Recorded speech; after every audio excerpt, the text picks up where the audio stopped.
This is a card that I created using a Sweet Pea stamp called Glamgoth Fairy by Karen Vinson.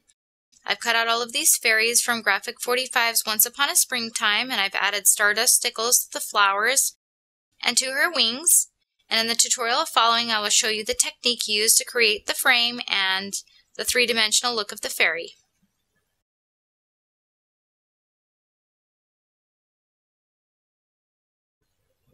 Okay, we're going to begin by applying ink directly to the chipboard frame. And it is okay if it does not cover completely evenly, because this will actually add to the dimension underneath.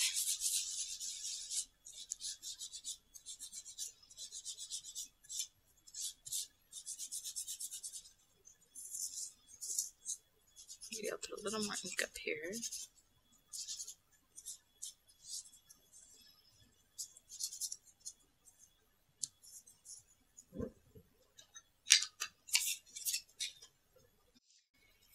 Then we're going to apply some UD.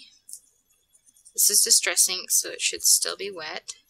We're going to be applying at least 2 layers of it anyway, so if it doesn't stick completely 100% the first time, don't worry.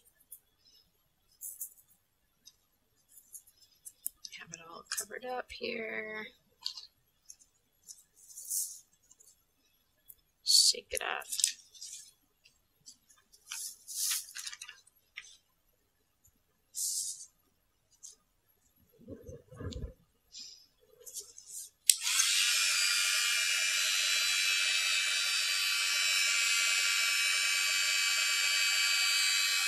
Heat it up.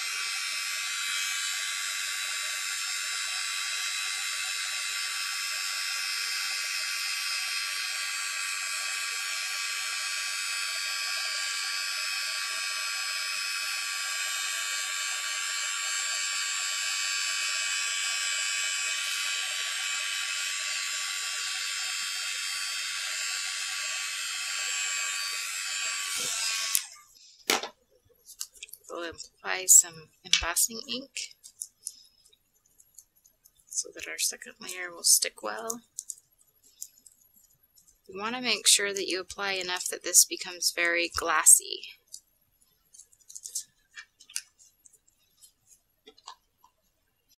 Because right now the embossing powder is kind of on the lumpy side. We don't have enough to quite cover the image, so you're going to apply enough embossing and reheat it so that it looks really nice and glossy.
Heated it enough so that all the areas are smoothed out.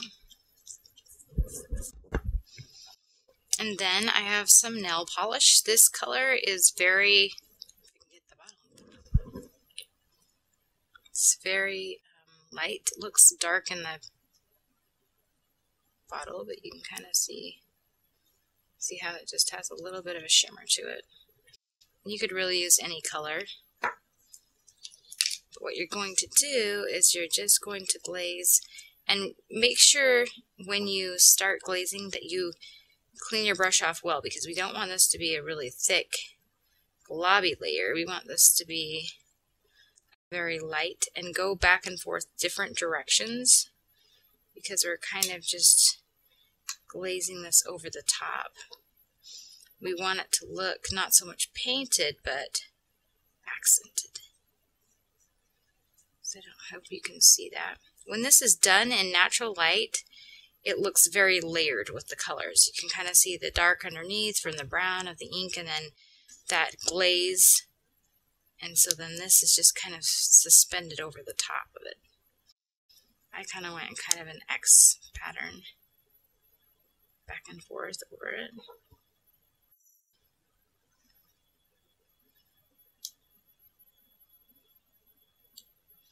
And you could do this with some of your polishes that are more glittery. Also, this one's fairly glittery, but it doesn't have big chunks of glitter or anything.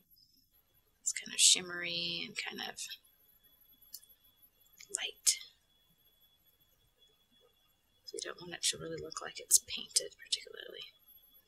It's just iridescent.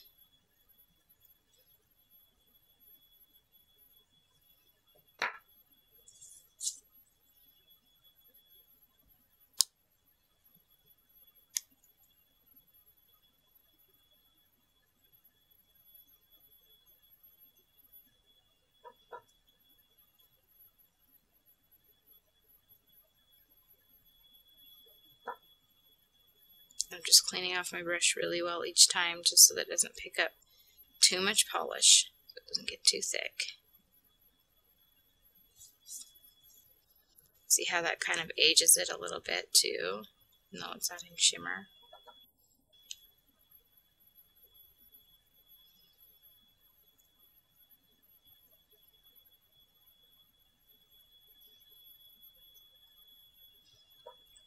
And this polish tends to dry really fast because it's just a light coat.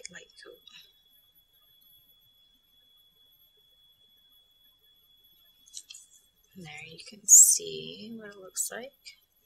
Hope you can catch the shimmer. We'll just let that dry, and that's our frame.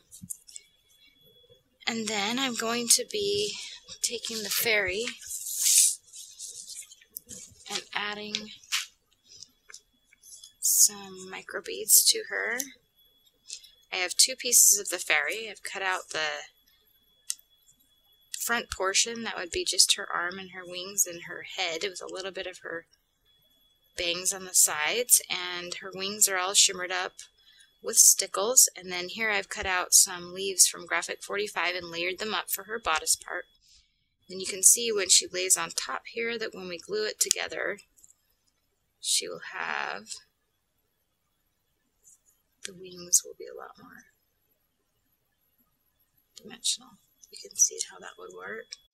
And then the leaves here will stick up above, and we'll have the micro beads underneath. So we've got some glossy accents.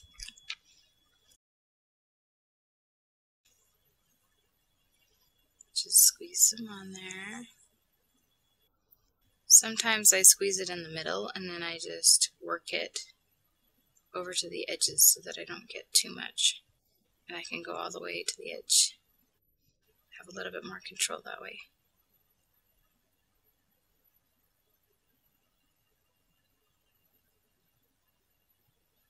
There are a number of things you can do. You could actually use stickles to do this as well if you wanted some sparkle underneath.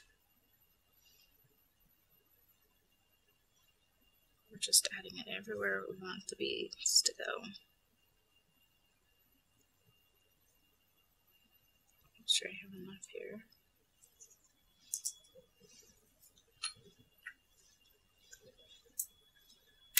Add our micro beads. These are very messy, so prepare for that. They're sliding off.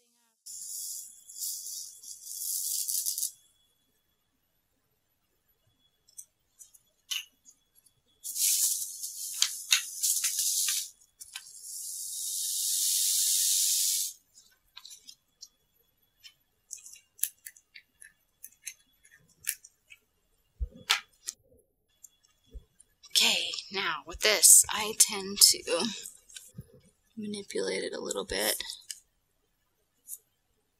just so that it lays where I want it to. Because once this is dried, you will not be able to move it. So I'm just going to press on this a little bit and move my beads. Just a tiny bit.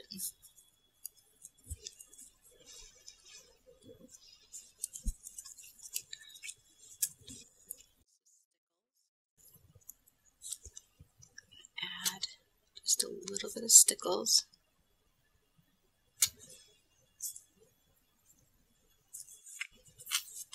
When this all dries, it will look a lot different, so don't get discouraged if you're making it and it looks like a big blob of something. That's normal.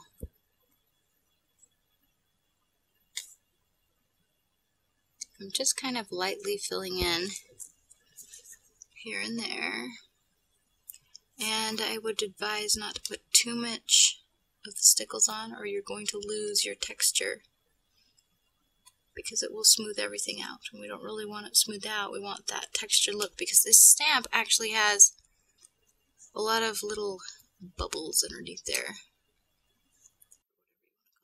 That texture in the stamp itself, so that's what it made me think of it. So then you can see how sparkly it is, and once she's completely dry, then we'll be able to put that part on top and glue it down. So I was also going to show you quickly this other one, which you could put on top, skip the beading gels, and